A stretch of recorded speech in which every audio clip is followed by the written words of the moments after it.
Hello student, मैं हूँ रीना। आप देख रहे हो रीना अकेडमी चैनल। आप सभी का मेरे चैनल पर स्वागत है। मैं अपने आज के इस वीडियो में आपके लिए लाई हूँ एनसीईआरटी क्लास 7 हिंदी पाठ्य पुस्तक वसंत भाग 2 का पाठ नंबर 2, जिसका नाम है दादी माँ। शीर्षक है दादी माँ। और ये कहानी, इस कहानी को लिखा है श्री शिव प्रसाद सिंह जी ने, जिसमें लेखक ने अपनी दादी माँ का वर्णन किया है और अपने से बड़े के महत्व को बताया है। तो स्टूडेंट, आप सभी अंत तक बने रहे इस वीडियो के साथ। इस वीडियो के अंत तक आपको इस पाठ से संबंधित संपूर्ण जानकारी देखने को मिलेगी। तो आइए हम इस पाठ को पढ़ते हैं और समझते हैं। कमजोरी ही है अपनी, पर सच तो यह है कि जरा सी कठिनाई पड़ते, बीसों गर्मी, बरसात और बसंत देखने के बाद भी मेरा मन सदा तो प्रायः अनमना सा हो जाता है। मेरे शुभचिंतक मित्र मुंह पर मुझे प्रसन्न करने के लिए आने वाली छुट्टियों की सूचना देते हैं और पीठ पीछे मुझे कमजोर और जरा सी प्रतिकूलता से घबराने वाला कहकर मेरा मजाक उड़ाते हैं। मैं सोचता हूँ, अच्छा अब कभी उन बातों को ना सोचूंगा। ठीक है, जाने दो, सोचने से होता ही क्या है। पर बरबस मेरी आंखों के सामने शरद की शीत किरणों के स्वच्छ शीतल किसी की धुंधली छाया नाच उठती है। अर्थात बच्चों, लेखक जो है वो बड़े हो चुके हैं और उन्होंने अब तक बहुत से सुख दुख देखे थे, परंतु जरा सी कठिनाई पड़ते ही वे घबरा जाते हैं और उनके जो मित्र होते हैं उनके आगे तो उनके साथ होने का दिखावा करते हैं कि वो उनके साथ हैं, परंतु पीठ पीछे उनको कमजोर कहकर उनका मजाक उड़ाते थे। तो ऐसी परिस्थिति में लेखक को अपनी दादी माँ की बहुत याद आती थी। लेखक की दादी ममता, स्नेह और दया की मूर्ति थी। तो ये जो कहानी है बच्चों, दादी माँ, इसके माध्यम से लेखक जो है अपनी बचपन में उनके साथ क्या हुआ था, कैसे उनका बचपन बीता था अपनी दादी माँ के साथ, इसी का वर्णन वो बता रहे हैं। इसमें आगे पढ़ते हैं। मुझे लगता है जैसे क्वार के दिन आ गए हैं। मेरे गांव के चारों ओर पानी ही पानी हिलोरे ले रहा है। दूर के सिवान से बहकर आए हुए मोथा और साई की अधगली घासें, घेवर और बनप्याज की जड़ें तथा नाना प्रकार के बरसाती घासों के बीच सूरज की गर्मी में खौलते हुए पानी में सड़कर एक विचित्र गंध छोड़ रहे हैं। रास्तों में कीचड़ सूख गया है और गांव के लड़के किनारों पर झाग भरे जलाशयों में धमाके से कूद रहे हैं। तो बच्चों, इन पंक्तियों में जो है, जो लेखक है वो गांव में जब बरसात का टाइम होता है तो उसका बहुत ही सुंदर चित्र यहाँ पे प्रस्तुत कर रहे हैं लेखक कि क्वार का दिन है। उनके गांव में चारों ओर पानी ही पानी हिलोरे ले रहा है, अर्थात बहुत ही ज्यादा पानी जो है भर गया है गांव में। और दूर के सिवान से यानी जंगल से बहकर आए हुए मोथा और साई की अधगली घासें, यानी पानी में मोथा और साई नाम की जो घासें हैं, घेवर है, बनप्याज, ये चारों जो घासें हैं, ये जो है पानी के साथ बह कर आ रही है, तो वो आधी उसमें गल के सड़ गई है, तो आधी उसमें वैसी ही पड़ी है। तो जो बरसाती घासों के बीज होते हैं वो पानी के साथ जो बह कर आते हैं, तो सूरज की गर्मी से जो पानी खौलने लगता है तो उसमें ये घासें सड़कर एक बहुत ही विचित्र प्रकार की जो है गंध जो है छोड़ रही है। मतलब एक अजीब सी स्मेल आ रही है। और रास्तों में कीचड़ जो है, बरसात की वजह से कहीं के कीचड़ सूख गया है और गांव में लड़के जो है किनारों पर झाग भरे जलाशयों में धमाके से कूद रहे हैं। तो जो बरसात का पानी है उसमें झाग जैसा बन रहा है, तो उस जलाशयों में जहाँ पानी भर गया, गांव के लड़के उसमें कूद रहे हैं, नहा रहे हैं। अपने अपने मौसम की अपनी अपनी बातें होती हैं, मतलब हर मौसम का अपना एक अलग अंदाज होता है। इससे आषाढ़ के मौसम में आम और जामुन अगर ना मिले तो चिंता नहीं। लेखक कह रहे हैं कि अगर आषाढ़ में हमको आम जामुन ना मिले तो हमको कोई चिंता नहीं। अगहन में अगर हमको चूड़ा और गुड़ ना मिले तो भी चिंता नहीं, दुख नहीं है। और चैत के महीने में हमको गुड़ के साथ पट्टी ना मिले तब भी हमको अफसोस या दुख नहीं है। पर क्वार के दिनों में अगर हम इस गंधपुर झाग भरे जलाशय में न कूद पड़े तो हमको बहुत ही बुरा मालूम होता था। अर्थात क्वार के टाइम में इस गंध से भरे हुए जल, झाग से भरे हुए जल में कूदना हमको बहुत ही ज्यादा सुखदायक लगता था। अगर हम उसमें न कूदे तो हमें बहुत ही बुरा एहसास होता था और मैं भीतर हुड़क रहा था। अर्थात भीतर ही भीतर जो है लेखक को गुस्सा आ रही थी। वो मतलब जलाशय में नहीं कूद पाए थे, 2-1 दिन ही तो कूद सका था, नहा धोकर बीमार हो गया। यानी 1 ही 2 दिन वो जलाशय में कूदे कि फिर बाद में वो बीमार हो गए। हल्की बीमारी न जाने क्यों मुझे अच्छी लगती थी। यानी बचपन में जब लेखक बीमार होते थे, हल्का फुल्का उनको थोड़ा सा ज्वर हो या बुखार हो, सर में थोड़ा सा दर्द हो, तो उनको बहुत अच्छा लगता था, क्योंकि खाने के लिए दिन भर नींबू और साबु मिलता था। लेकिन इस बार ऐसी चीज नहीं थी, अर्थात अब लेखक बड़े हो गए हैं तो एक बार उनको अगर ज्वर चढ़ा अर्थात बुखार चढ़ा तो वो चढ़ता ही गया, रजाई पर रजाई, और उतरा रात 12 बजे के बाद। यानी जो बचपन में लेखक को जो हल्का सा फीवर आता था, सर में हल्का सा दर्द होता था, तो उनको बहुत ही अच्छा लगता था क्योंकि उनकी दादी उनकी दिन रात सेवा करती थी। लेकिन अब लेखक बड़े हो गए हैं और अब की बार अगर उनको तो बुखार हुआ तो बहुत ही ज्यादा बुखार हो गया और वो बहुत ही ज्यादा चढ़ता ही गया। रात के 12 बजे वो बुखार उतरा। आगे लेखक बता रहे हैं, दिन में मैं चादर लपेटे सोया था, दादी माँ आई, शायद नहा कर आई थी उसी झाग वाले जल में। पतले दुबले, स्नेह सने शरीर पर सफेद किनारीहीन धोती, सन से सफेद बालों से सिरों पर सदा टपके हुए जल की शीतलता। अर्थात यहाँ पे दादी मतलब उनकी पूरी रूपरेखा कैसी थी, दादी क्या पहनी थी, पूरा जो है इस शब्दों के माध्यम से लेखक ने यहाँ पे इस शब्दों के माध्यम से चित्र खींचा दादी का, कि दादी नहा कर आई थी झाग वाले जल में, पतली दुबली थी, स्नेह मतलब उनके पूरे शरीर से स्नेह या प्यार टपक रहा था, और दादी ने सफेद किनारी हुई धोती पहन रखी थी, यानी जो किनारीहीन थी, इसमें किनारी नहीं थी, बिल्कुल सफेद धोती थी उन्होंने पहन रखी थी, बिल्कुल सनई जैसे सफेद सफेद बाल थे दादी के, और उनके सिर से सदा मतलब अपने आप ही टपके हुए जल सी शीतलता, कुछ ऐसी दादी लग रही थी। आते ही उन्होंने सर पेट छुए, यानी जब दादी नहा कर आई तुरंत उन्होंने आके लेखक के सिर और पेट को छुआ और आंचल की गांठ खोल किसी अदृश्य शक्तिधारी के चबूतरे की मिट्टी मुंह में डाली, माथे पर लगाई। अर्थात बच्चों, जो गांव के लोग होते हैं वो झाड़ फूक में विश्वास करते हैं, उसी तरह दादी को विश्वास था कि कोई चबूतरा था, वहां पे कोई अदृश्य शक्ति था, और वहां से मिट्टी लाकर जो है लेखक के मुंह और माथे पर लगाई। दादी ने दिन रात चारपाई के पास बैठी रहती थी, कभी पंखा जलती, कभी जलते हुए हाथ पैर कपड़े से सहलाती, सर पर दालचीनी का लेप करती और 20 बार छू छू कर ज्वर का अनुमान करती कि बुखार उतरा या नहीं, हाड़ी में पानी आया कि नहीं, उसे पीपल की छाल में छौंका कि नहीं, खिचड़ी में मूंग की दाल एकदम मिल तो गई है, कोई बीमार के घर में सीधे बाहर से आकर तो नहीं चला गया, आदि लाखों प्रश्न पूछ पूछ कर घर वालों को परेशान कर देती थी दादी माँ को गवई गांव की 50 किस्म की दवाओं के नाम याद थे। गांव में अगर कोई बीमार होता उनके पास पहुंचती, वहां भी वही काम, हाथ छूना, माथा छूना, पेट छूना, फिर भूत से लेकर मलेरिया, सरशाम, निमोनिया तक का अनुमान विश्वास के साथ सुनाती। अर्थात बच्चों, लेखक के साथ दादी जैसे पेश आती थी उनके बीमार होने पर, उसी तरह अगर गांव का कोई बीमार होता तो ठीक वैसे ही दादी उसके साथ भी पेश आती थी। महामारी और विषुचिका के दिनों में रोज सवेरे उठकर स्नान के साथ लवंग और गुड़ मिश्रित जलधार, गुग्गल और धूप, सफाई कोई इनसे सीख ले। दवा में देर होती, मिश्री या शहद खत्म हो जाता, चादर या गिलाफ नहीं बदले जाते तो वे जैसे पागल हो जाती। बुखार तो मुझे अब भी आता है, नौकर पानी दे जाता है, मिस महाराज अपने मन से पकाकर खिचड़ी या साबू दे जाते हैं, डॉक्टर साहब आकर नाड़ी देख लेते हैं, और कुनैन मिक्सचर की शीशी की तिताई के डर से बुखार भाग भी जाता है, पर न जाने क्यों ऐसे बुखार को बुलाने का जी नहीं होता है। अर्थात बच्चों, यहाँ पे लेखक बताना चाह रहे हैं कि बचपन में छोटी छोटी बीमारियां होने पर बहुत ही अच्छा लगता था लेखक को, क्योंकि दादी उनकी दिन रात चिंता करती थी, उनकी सेवा करती थी।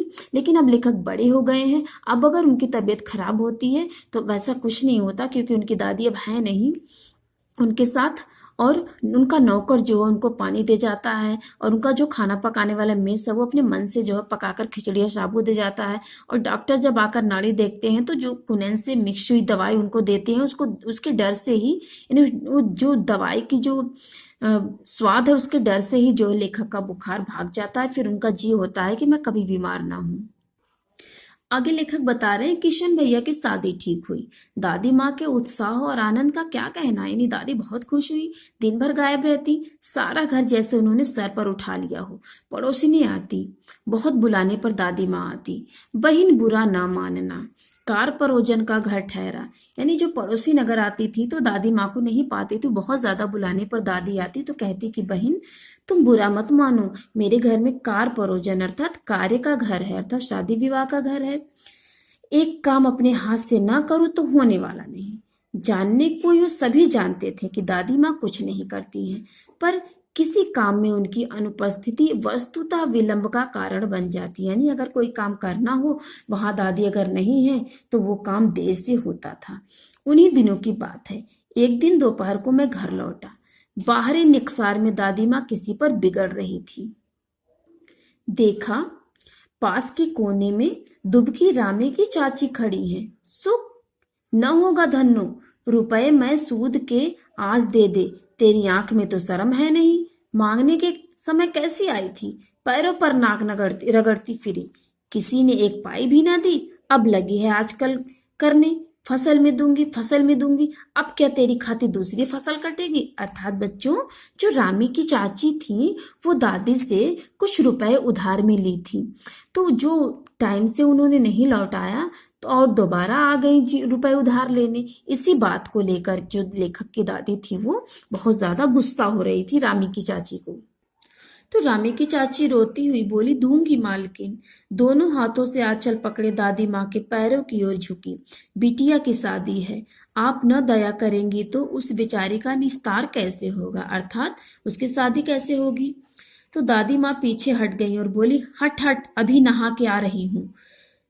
जाने दो दादी, मैंने इस अप्रिय प्रसंग को हटाने की गरज से कहा। बेचारी गरीब है, दे देगी कभी। अर्थात लेखक जो आ गए बीच में दादी से कह रहे हैं, दादी जाने दीजिए, बहुत गरीब है, आप इसकी मदद कर दीजिए। तो दादी बोली, चल चल, चला है समझाने। फिर लेखक बोले, मैं चुपके से आंगन की ओर चला गया और कई दिन बीत गए। इस प्रसंग को एकदम भूल सा गया। यानी जो रामी की चाची और दादी के बीच जो बातचीत हुई थी, इस बात को जो है लेखक भूल गए थे। एक दिन रामी की चाची जो रास्ते में मिली, वह दादी को पूतो फलो दूधो नहाओ का आशीर्वाद दे रही थी। मैंने पूछा, क्या बात है धन्नो चाची। तो उसने बिहवल होकर कहा, उरिन हो गई बेटा, भगवान भला करे हमारी मालकिन का। उरिन का अर्थ होता है ऋण, यानी मैं कर्जे से छूट गई। कल ही आई थी, पीछे का सभी रुपया छोड़ दिया, ऊपर से 10 रुपए का नोट देकर बोली, देखना धन्नो, तेरी बेटी जैसी तेरी बेटी वैसी मेरी, 10-5 के लिए हंसाई ना हो, देवता है बेटा देवता। अर्थात बच्चों, यहाँ पे जब रामी की चाची का जो पिछला ऋण था उसको दादी ने माफ कर दिया और ऊपर से 10 रुपए उनको सहायता के रूप में दे आई, तो वही रामी की चाची बहुत ज्यादा खुश होकर के दादी को जो है कह रही थी कि वो देवता है। तो लेखक ने पूछा, उस रोज तो बहुत डांट रही थी। तो रामी की चाची ने जवाब दिया, वह तो बड़े लोगों का काम है बाबू, रुपया देकर डांटे भी ना तो लाभ क्या। मैं मन ही मन इस तर्क पर हंसता हुआ आगे बढ़ गया। यानी लेखक जो है रामी की चाची की बात सुनकर हंसते हुए आगे चले गए। किशन के विवाह के दिनों की बात है। विवाह के 4-5 रोज पहले से ही औरतें रात रात भर गीत गाती हैं, विवाह की रात को अभिनय भी करती हैं। यह प्राय एक ही कथा का हुआ करता है। इसमें विवाह से लेकर पुत्र उत्पत्ति तक के सभी दृश्य दिखाए जाते हैं। सभी पार्ट औरतें ही करती हैं। मैं बीमार होने के कारण बारात में ना जा सका। मेरा ममेरा भाई राघव दालान में सो रहा था, वह भी बारात जाने के बाद पहुंचा था। औरतों ने आपत्ति जताई कि इस समय यहाँ पर लड़के नहीं रह सकते। तो दादी माँ बिगड़ी और गुस्से से बोली, लड़कों से क्या पर्दा, लड़के और ब्रह्मा का मन एक सा होता है। अर्थात लड़के जो बच्चे होते हैं और भगवान वो एक जैसे होते हैं। और दादी माँ ने वहीं पास की एक चारपाई पर चादर उड़ाकर मुझे भी सुला दिया। लेखक बता रहे हैं, लेखक को बहुत हंसी आ रही थी और सोचा कहीं जोर से हंस दूं तो भेद खुल जाए, तो निकाल कर बाहर किया जाऊंगा। पर भाभी की बात पर हंसी रुक न सकी और भंडा फोड़ हो गया। यानी जो औरतें शादी के दिन जब बारात चली जाती है तो वे सब अभिनय करती है अपने घर पे, तो ऐसा ही हो रहा था लेखक के घर में, क्योंकि लेखक तो बारात में गए नहीं थे। और जो लेखक की भाभी थी उनकी बात को सुनकर लेखक हंस दिए और सबको पता चल गया कि यहाँ पर लेखक सोए हैं। देबू की माँ ने चादर खींच ली और बोली, कहो दादी, यह कौन बच्चा सोया है, बेचारा रोता है, शायद दूध तो पिला दूं। हाथापाई शुरू हुई। दादी माँ बिगड़ी, लड़के से क्यों लगती है। सुबह रास्ते में देबू की माँ मिली और बोली, कल वाला बच्चा भाभी। मैं वहां से जोर से भागा और दादी माँ के पास जा खड़ा हुआ। वस्तुतः किसी प्रकार का अपराध हो जाने पर जब हम दादी माँ की छाया में खड़े हो जाते तो अभयदान मिल जाता, यानी दादी जो उनको माफ कर देती और दूसरों से भी माफ करवा देती। स्नेह और ममता की मूर्ति दादी माँ की एक एक बात आज कैसी कैसी मालूम होती है। परिस्थितियों का वात्या चक्र जीवन को सूखे पत्ते सा कैसा नचाता है, इसे दादी माँ खूब जानती थी। दादा की मृत्यु के बाद से ही वे बहुत उदास रहती। संसार उन्हें धोखे की टट्टी मालूम होता। दादा ने उन्हें स्वयं जो धोखा दिया, वे सदा उन्हें आगे भेजकर अपने पीछे जाने की झूठी बात कहा करते थे। दादा की मृत्यु के बाद कुकुरमुत्ते की तरह बढ़ने वाले मुंह में राम बगल में छुरी वाले दोस्तों की शुभ चिंता ने स्थिति और भी डावाडोल कर दी। दादा के श्राद्ध में दादी माँ के मना करने पर भी पिताजी ने जो अतुल संपत्ति व्यय की, वह घर की तो थी नहीं। दादी माँ अक्सर उदास रहा करती। माघ के दिन थे, कड़ाके का जाड़ा पड़ रहा था। अर्थात बच्चों, इन पंक्तियों के माध्यम से लेखक बता रहे हैं कि जो लोग जो है दादी माँ और दादाजी के साथ सहानुभूति दिखाते थे, वही मौका पड़ने पर उनका साथ नहीं दिए और सभी लोग जो है उधार के नाम पर रुपए लेकर के फिर लेखक की दादी को वापस नहीं किए। और जब लेखक के दादा की मृत्यु हुई तो उस समय लेखक के पिताजी ने बहुत ज्यादा पैसा जो है बर्बाद किया था, खर्च किया था दादाजी की मृत्यु पर, और वो पैसे घर के नहीं थे, अर्थात उन्होंने उसको उधारी पर लिए थे। तो दादा की मृत्यु हो जाने पर दादी माँ बहुत उदास रहा करती थी।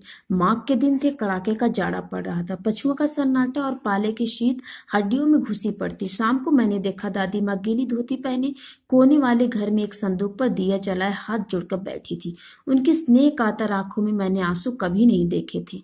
मैं बहुत देर तक मन मारे उनके पास बैठा रहा। उन्होंने आंखें खोली तो मैंने धीरे से कहा, दादी माँ।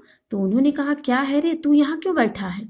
तो मैंने कहा, दादी माँ एक बात पूछूं, बताओगी ना? मैंने उनकी स्नेहपूर्ण आंखों की ओर देखा। तो लेखक ने पूछा, दादी ने कहा, क्या है पूछ? तो लेखक ने पूछा, तुम रोती थी? दादी माँ मुस्कुराई, पागल, तूने अभी भी खाना भी नहीं खाया है ना, चल चल। तो मैंने कहा, धोती तो बदल लो दादी माँ। तो दादी माँ बोली, मुझे सर्दी गर्मी नहीं लगती है बेटा, और मुझे खींचती रसोई मिले गई। सुबह मैंने देखा चारपाई पर बैठे पिताजी और किशन भैया मन मारे कुछ सोच रहे थे। दूसरा चारा ही क्या है। बाबू बोले, रुपए कोई देता नहीं, कितने के तो अभी पिछले भी बाकी हैं। वे रोने रोने से हो गए। तो दादी माँ ने उनका माथा सहलाते हुए कहा, रोता क्यों है रे, मैं तो अभी हूं ही। उन्होंने संदूक खोलकर एक चमकती सी चीज निकाली और बोली, तेरे दादा ने यह कंगन मुझे इसी दिन के लिए पहनाया था। और उनका गला भराया, अर्थात रोने लगी। मैंने इसे पहना नहीं, इसे सहेज कर रखती आई हूँ। यह उनके वंश की निशानी है। उन्होंने आंख पोंछकर कहा, पुराने लोग आगा पीछा सब लोग सोच लेते थे बेटा। अर्थात दादी का कहना था कि ये कंगन उनके दादाजी ने उनको दिया था, लेकिन दादी ने कभी पहना नहीं और उसको वैसे ही संभाल कर रखी थी। तो आज मुसीबत के समय में ये कंगन उनके काम आ रहा था। सचमुच मुझे दादी माँ शाप भ्रष्ट देवी सी लगी। धुंधली छाया विलीन हो गई। मैंने देखा दिन काफी चढ़ाया है। पास के लंबे खजूर के पेड़ से उड़कर एक कौवा अपनी घिनौनी काली पांखें फैलाकर मेरी खिड़की पर बैठ गया। हाथ में अब भी किशन भैया का पत्र कांप रहा था। काली चींटियों सी कतारें धूमिल हो रही थी। आंखों पर विश्वास नहीं होता। मन बार बार अपने से ही पूछ बैठता, क्या सचमुच दादी माँ नहीं रही? अर्थात बच्चों, लेखक को एक पत्र प्राप्त हुआ जिसके जरिए उनको पता चला कि दादी माँ अब इस दुनिया में नहीं है। तो ये सारी बातें लेखक के मन में स्वतः आने लगी और उनका मन मानने को तैयारी नहीं हो रहा था कि अब दादी माँ इस दुनिया में नहीं रही। तो बच्चों, ये था शिव प्रसाद सिंह द्वारा लिखी हुई कहानी दादी माँ, उसकी संपूर्ण व्याख्या। अब हम इसके पार्ट 2 में इसके प्रश्न अभ्यास को करेंगे। ओके बच्चों, थैंक यू।